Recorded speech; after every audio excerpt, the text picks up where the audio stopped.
Insya Allah di Kimples sudah muncul satu nama, yaitu Ridwan Kamil untuk Pilkada DKI Jakarta. Manuver partai politik merapatkan barisan ke Kimples memajukan Ridwan Kamil di Jakarta memunculkan dugaan skenario kota kosong berpotensi menjegal Anies Baswedan tak bisa berlayar di Pilkada Jakarta. Anggapan ini lantas dibantah oleh Ketua Harian DPP Partai Gerindra, Sufmi Dasko. Dasko bilang, Kimples tak bisa menghalangi siapapun masuk untuk maju Pilkada. Kimples ini apakah memang sengaja dibentuk untuk ya quote and quote penjegalan terhadap Mas Anies atau Kimples ini dibentuk untuk kemajuan Indonesia ke depan. Jadi tidak hanya sebatas pilkada. Jadi membantah isu adanya penjegalan terhadap Mas Anies begitu ya. Sekarang ini alam demokrasi. Ya kan, kalau partai politik ingin mencalonkan siapa kan kita juga nggak bisa melarang. Dugaan skenario calon tunggal melawan kota kosong di Jakarta menguat setelah sejumlah partai politik di luar pendukung Prabowo Gibran memberi sinyal merapat. PKB salah satunya yang sebelumnya menggembar-gemborkan bakal mendukung Anies di Jakarta. Wakil Ketua Umum PKB, Jazilul Fawait meyakini jika ada poros Kimples, maka tentu Pilkada Jakarta hanya akan ada satu poros. Kita pertimbangkan, kan sudah ada di publik tawaran itu. PKB akan mempertimbangkan untuk kebaikan Jakarta, kebaikan Indonesia. Ada poros Kimples ya hanya satu poros. Nggak akan ada dua poros. Kalau terjadi kristalisasi Kim dengan kekuatan yang lain, ya pasti terjadi satu poros. Nah, siapa figurnya nanti lihat di dalamnya.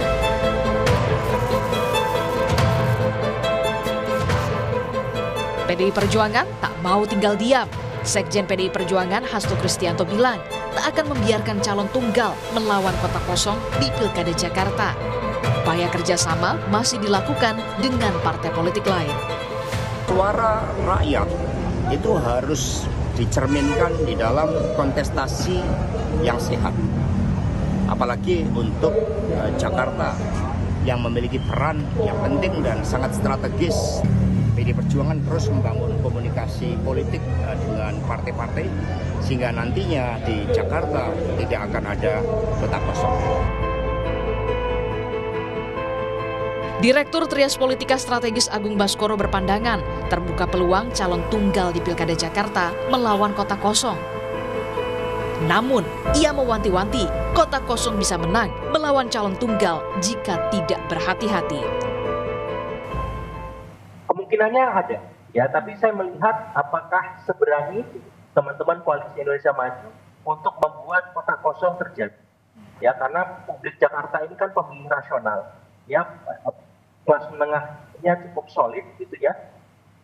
Informasi bergulir dengan sangat cepat, gitu. Nah, kalau tidak hati-hati, ya, kota kosong ini malah bisa menang. Kalau RK dan pasangannya tidak mampu menjawab atau merespon, ya, aspirasi kebutuhan mereka. Bukan soal hanya kesejahteraan masyarakat, tapi soal demokrasi yang bisa. Lalu benarkah langkah Anies benar adanya bakal terjegal usai Ridwan Kamil dimajukan oleh Kimples di Pilkada Jakarta? Tim Liputan, Kompas TV. Saudara, jika benar Kimples sepakat mengusung Ridwan Kamil di Jakarta, benarkah akan menimbulkan efek ekor jas yang menguntungkan partai pengusungnya? Kita akan bahas bersama Guru Besar Ilmu Politik dan Keamanan Universitas Padjadjaran, Profesor Muradi. Selamat sore, Prof. Muradi. Sore, Mas. Apa kabar? Assalamualaikum warahmatullahi wabarakatuh. Waalaikumsalam warahmatullah. Prof, soal Kimples, plusnya ini sebenarnya siapa yang paling berpeluang merapat? Nasdem, PKS, atau PKB? Kalau yang di Jakarta ya, di Jakarta yang kelihatan agak cair ya katakanlah ya memang teman-teman PKB dan Nasdem ya. Jadi memang ini juga jadi pertimbangan betul. Kenapa pertimbangan pertama? Nasdem itu sampai hari ini belum mengeluarkan surat tugas ya atau surat rekomendasi. Itu juga poin penting kenapa kemudian PKS agak gundah-gulan. Nah, yang kedua memang PKB kan nggak punya calon yang figur yang cukup bisa didorong. Nah, cuman masalahnya adalah PKB ini kan diuntungkan dengan berbagai manuver ketika Pilpres kemarin. Kursinya naik signifikan di Jakarta. Jadi saya menganggap bahwa dua partai ini akan kecenderungan akan merapat ke sana. Nah, PKS masih menjadi satu pertimbangan karena dia pemenang tapi dia tidak bisa mencalonkan sendiri ya. Dia butuh minimal sekitar 4 atau 5 kursi lagi untuk bisa maju sebagai untuk majuan Mas Anies sendiri dengan dengan Sohibul Iman kalau memang itu diajukan. Nah, jadi kalau saya melihat memang agak tricky ya politiknya ini teman-teman di Kim ini ya. Karena dengan begitu demokrasi menjadi seolah-olah tersandra. Padahal kita berharap misalnya kontestasi saja misalnya kita lihat Mas Anies bagus, Kang RK juga bagus gitu kan. Itu kan jadi satu pertimbangan publik untuk memilih mana yang terbaik, itu yang nanti kemudian publik yang akan menilai. Atau misalnya kalau mungkin misalnya Pak Ahok maju sebagai calon dari PD Perjuangan gitu, itu juga di salah satu yang saya kira membiarkan publik untuk memilih, bukan merekayasa publik untuk tidak bisa memilih begitu kira-kira. Lalu sejauh mana sebenarnya Prof. Muradi kalau Kim Plus ini benar-benar terbentuk akan mengubah peta politik di pilkada beberapa daerah strategis seperti Jakarta, Jawa Barat, dan juga Jawa Tengah? Ya, kalau Jabar sama dengan Jakarta, partainya tidak ada satupun partai yang bisa maju sendiri. Jawa Tengah agak berbeda karena PD Perjuangan bisa maju sendiri ya. Jadi saya akan bahas soal Jawa Barat. Jawa Barat sendiri sekarang wacananya udah begitu Kang Emil ke Jakarta, wacananya adalah wacana bagaimana mencari calon alternatif. Calon alternatif sekarang tuh yang lagi menggebu-gebu ya, yang lagi semangat tuh antara PD Perjuangan dengan Nasdem. Nasdem tuh ada Pak Ilham Habibie, kalau PD Perjuangan mungkin ada Ono dan lain-lain nama lain. Nah, yang lain kayaknya agak terserap ke sana, termasuk misalnya PKB, kemudian juga PKS. PKS kemudian di Jabar itu agak unik sebenarnya karena 3 pemilu pilkada terakhir itu bahkan 4 pilkada terakhir teman-teman PKS itu punya calon yang mengagetkan, surprises gitu. Jadi memang saya melihatnya PKS sampai hari ini belum bisa memberikan ajuan nama karena ternyata nama Pak Haru gitu misalnya muncul Pak Haru Suhanaru, ketua DPW-nya tidak cukup bisa bersaing ketika disurvei ya. Hampir semua survei beliau ada di bawah urutan kelima bahkan. Nah, yang artinya memang tinggal kemudian apakah ada calon alternatif, apakah nanti PKS bergabung dengan Nasdem dan juga PD Perjuangan atau malah kemudian bergabung dengan teman-teman di Kim Plus. Nah, Kim Plus sendiri masih ada satu misalnya yang sedang dilobikan P3. P3 itu ada 7 kursi di Jawa Barat. Jadi kalaupun memang pada akhirnya P3 ke sana, Nasdem dengan PDIP sudah cukup 24 kursi. Kan minimum 22, 23. Jadi saya sih nganggap bahwa Jabar ini akan penuh kejutan, terutama misalnya menyangkut soal dinamika politik yang pada akhirnya bisa menjaga supaya publik bisa punya hak memilih calon yang terbaik gitu, bukan kemudian dikaitkan dengan pilihan satu dan pilihan kota kosong. Nah, di Jawa Tengah saya kira ini bahasa saya mungkin keroyokan politik istilahnya ya. Jadi memang PDIP akan bisa maju dengan siapa aja bisa. Dengan ada Pak Andika, ada Pak Hendi, ada Bambang Pacul dan sebagainya. Sementara di sebelah sana ada Diko ya misalnya, kemudian juga ada Pak Lutfi dan sebagainya. Jadi saya menganggap bahwa Kim Plus ini harus hati-hati betul diatur supaya kemudian mereka justru harusnya begitu membangun Kim Plus sajikan juga kesempatan untuk kemudian orang berkontestasi. Kenapa? Karena ini bagian dari demokrasi yang efektif ya. Bagaimana publik akan dihadapkan pada nama-nama yang akan dimunculkan. Yang kedua, kalau kemudian ternyata misalnya ada upaya untuk mengkosongkan calon ya, saya kira ini akan berbahaya buat masa depan Kim dan juga nanti masa depan Pak Prabowo dan Gibran yang nanti ketika berkuasa. Kenapa? Karena publik apalagi di Jakarta akan vulgar misalnya ketika misalnya katakanlah kota kosong yang menang. Pernah kejadian di Makassar, mungkin Makassar di levelnya di wali kota ya. Sekarang di Jakarta lebih besar pemilihnya di atas 9 juta, itu akan bisa mempengaruhi hampir peta politik yang ada di pilkada di tempat lain. Oke, Prof. Muradi, kita kembali ke Jakarta tadi, Prof. Ya. Jika Kim Plus terbentuk bersama dengan partai-partai yang sudah kode-kode nih seperti PKB, Nasdem ataupun PKS, artinya peluang Anies Baswedan untuk menjadi pesaing Ridwan Kamil cukup kecil di Pilkada Jakarta. Ini seberapa besar peluang Ridwan Kamil akan melawan kota kosong di Jakarta? Ya, ada beberapa handicap politik ya sebenarnya karena RK itu kan kalau di mata teman-teman The Jack ya, The Jack itu adalah pendukung Persija ya. Itu kan dengan persipan agak ikonik sendiri. RK ini ikonik. Jadi Kalau di akar rumput mungkin juga akan jadi problem. Minimal misalnya ada hampir 300 ribuan pendukung The Jack ya di Jakarta. Sementara itu baru yang terdaftar, yang mereka punya data. Di tempat yang lain misalnya di level akar rumput itu bisa kemudian menjadi salah satu poin sendiri. Ada penolakan yang sifatnya masif kalau itu kemudian dilakukan. Kenapa? Karena ikoniknya Pak RK itu agak Kang Emil ini punya cenderung ke arah Persib yang memang musuh buyutan mereka. Ini bukan bicara soal bola, tapi bagaimana kemudian publik akan menilai soal siapa yang layak.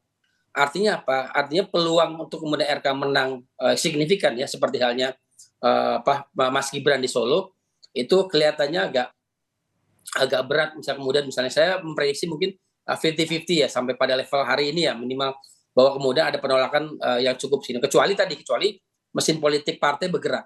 Nah kalau dengan pola menyandra politik ini saya agak khawatir mesin partainya nggak bergerak. Kalau mesin partai nggak bergerak, artinya saya lihat dari misalnya di Kimples, katakanlah kalau misalnya PKS itu masuk, itu yang relatif punya efektif gerak politik kader yang cukup efektif kan PKS ya, dan di luar itu ada PD Perjuangan. Tapi dengan PKS misalnya gabung di sana dengan pola menyatukan satu di wajan yang sama, saya kira akan tidak terlalu efektif. Orang saling mendukung saling berharap bahwa masing-masing partai punya kerja politik sendiri. Nah, artinya memang saya cenderung melihat bahwa kalau ini kemudian pilkadanya hari ini sesi publik terkait dengan sensitivitas publik terkait dengan calon yang nanti ditawari oleh Kimples itu akan punya penolakan yang cukup tidak bisa dianggap nggak ada ya. Artinya memang akan menjadi salah satu faktor yang harus diperhitungkan betul seperti itu. Oke, Prof, kalau RK di Jakarta melawan kota kosong, lalu kita melihat sejauh ini hasil survei dari beberapa lembaga mengatakan Anies Baswedan elektabilitasnya di atas Ridwan Kamil. Ada peluang RK bisa kalah melawan kota kosong nanti? Ya, kalau melihat kasus Makassar begitu. Di kasus Makassar, wali kota pilkada Makassar kan begitu. Jadi ketika di survei calon yang kemudian diusung calon satu pasang ini itu dianggap tidak cukup reliable untuk bisa dipilih. Makanya kemudian ketika dimunculkan dan terjadi ternyata kalah. Jadi bisa jadi misalnya kelas menengah kritis ya yang ada di Jakarta, kemudian juga tadi pendukung The Jack itu misalnya punya yang dekat dengan Anies Baswedan gitu, punya kemudian akan tidak memilih atau bahkan kemudian memilih kota kosong. Jadi ada upaya mobilisasi untuk mendukung kota kosong.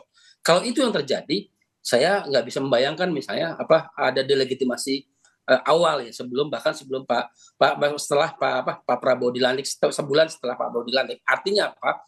Artinya ini akan berat buat partai politik itu bisa mendapatkan simpati publik yang jauh lebih baik di mata publik begitu. Jika kota kosong yang menang, apakah akan pilgub ulang atau ada sengketa lain di tingkat hukum atau seperti apa, Prof? Kasusnya kalau di Makassar kan ada pengulangan ya.